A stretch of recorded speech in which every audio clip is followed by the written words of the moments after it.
Bagian 33, menghilang.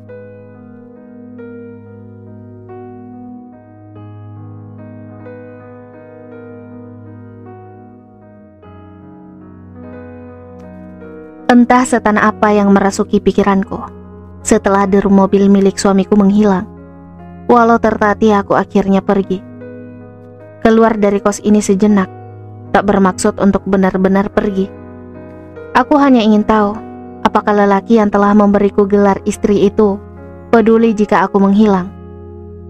Kupakai kardigan merah marun agar hawa dingin tak terlalu menusuk kulitku. Kususuri trotoar jalan raya menembus gerimis yang perlahan turun bersama dengan air mataku. Lampu jalan yang bersinar sebagai penerang langkahku. Suara mesin kendaraan roda 2 dan roda 4 seakan jadi musik penggiring jalanku. Hampir setengah jam aku berjalan tak tentu arah. Sesekali kuayunkan kaki menendang kerikil yang menghalangi langkahku yang tak seimbang karena masih sakit akibat luka tadi sore. Perutku sudah mulai berdendang meminta haknya. Aroma beberapa makanan siap saji yang berjejer di jalan membuat cacing-cacing dalam perutku semakin berteriak-teriak. Kuraba saku kardigan rajut yang kupakai. Untung tadi aku ingat membawa dompet. Aroma martabak manis yang dijajakan sepasang suami istri di pinggir trotoar mengusik rasa laparku. Aku duduk di bangku panjang pemilik gerobak kuning itu. Mataku mulai membaca menu yang tertempel di dinding kaca gerobak tersebut. Martabak keju susu 1, Pak. Pria yang kutaksir berusia setengah abad itu melemparkan pandangannya padaku, sementara istrinya sibuk melayani pembeli yang lain. Kebanyakan dari mereka memesan untuk dibawa pulang. Dimakan di sini, Dek. Iya, Pak. Dengan lincah, pria dengan baju kaos dan celana jeans itu mengaduk adonan martabak pesananku. Beberapa menit kemudian, terhidang di hadapanku martabak yang mengebulkan asap. Selera makanku seketika terbit menemui aroma keju dan susu yang menusuk penciuman. Sakuku bergetar bersamaan kusuapkannya sepotong martabak ke dalam mulutku. Sengaja tak peduli, itu pasti panggilan dari suamiku. Kuabaikan saja sambil menikmati sepotong demi sepotong martabak itu. Sesekali kuusap air mata yang kadang menetes tak tertahan. Entah kenapa sesak ini semakin terasa saat sendiri seperti ini. Di tengah hiruk pikuk keramaian kota aku merasa kesepian. Entah sudah berapa lama aku duduk di bangku itu, memandangi kesibukan sepasang suami istri itu melayani pembeli. Mereka tampak bahagia, bahkan di usianya yang tidak muda lagi. Mereka begitu bersemangat. Senda gurau dan ucapan mesra sesekali keluar dari mulut mereka. Betapa romantisnya. Adek, ada apa? Kok kayak baru lihat? Wanita dengan jilbab instan panjang itu duduk di sebelahku. Sepertinya pembeli sudah mulai berkurang. Mataku melirik jam di ponselku. Sudah jam 11 malam. Sekilas terlihat puluhan panggilan masuk. Semua kuabaikan. Semua panggilan itu adalah nomor suamiku. Iya, Bu.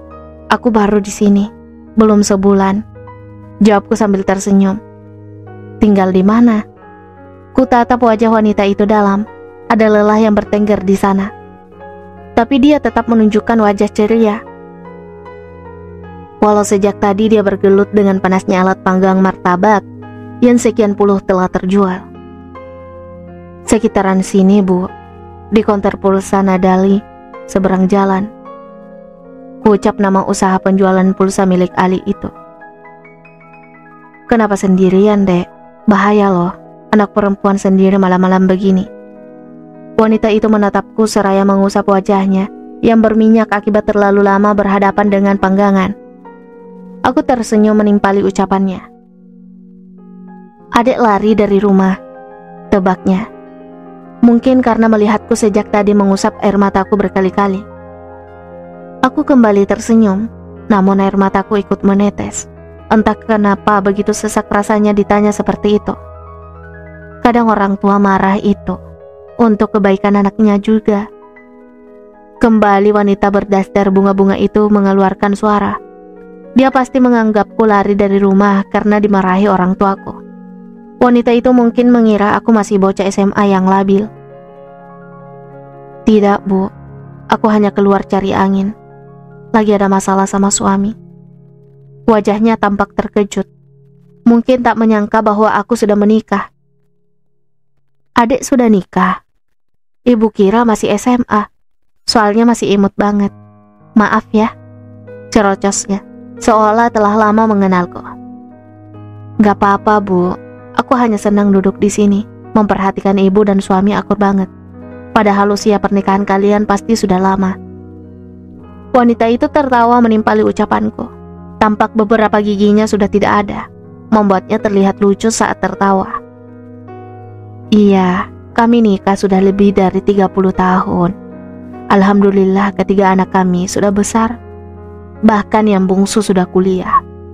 Ucapnya masih tertawa. Pasti suami ibu baik. Wanita itu menepuk-nepuk pundakku. Tidak ada pernikahan yang berjalan mulus, Dek. Kami juga banyak mengalami pasang surut. Bahkan pernah hampir cerai, gara-gara si bapak mulai genit dengan perempuan lain. Ucapnya sambil tertawa. Tapi kali ini dia menutup mulutnya, mungkin untuk mau menyembunyikan gigi ompongnya. Itu mah hanya kecurigaan ibu saja. Aku tidak pernah genit sama wanita manapun selain ibu.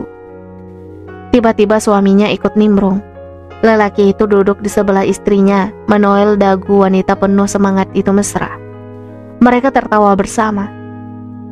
Sama si Lela tuh, bapak pernah kedip-kedip mata. Yeh, itu kan karena bapak kelilipan pas di depan si Lela. Ibu aja tuh yang seuzon sama bapak. Keduanya kembali tertawa bersama. Betapa bahagianya mereka. Punya banyak waktu bersama. Bekerja bersama. Saling membantu dan saling memaklumi. Dek, dalam pernikahan itu, kita harus banyak bersabar dan saling memahami. Karena ibarat perahu, kita tengah mengarungi samudra berdua. Kalau tidak kompak, bisa-bisa perahunya karam, diterpa ombak.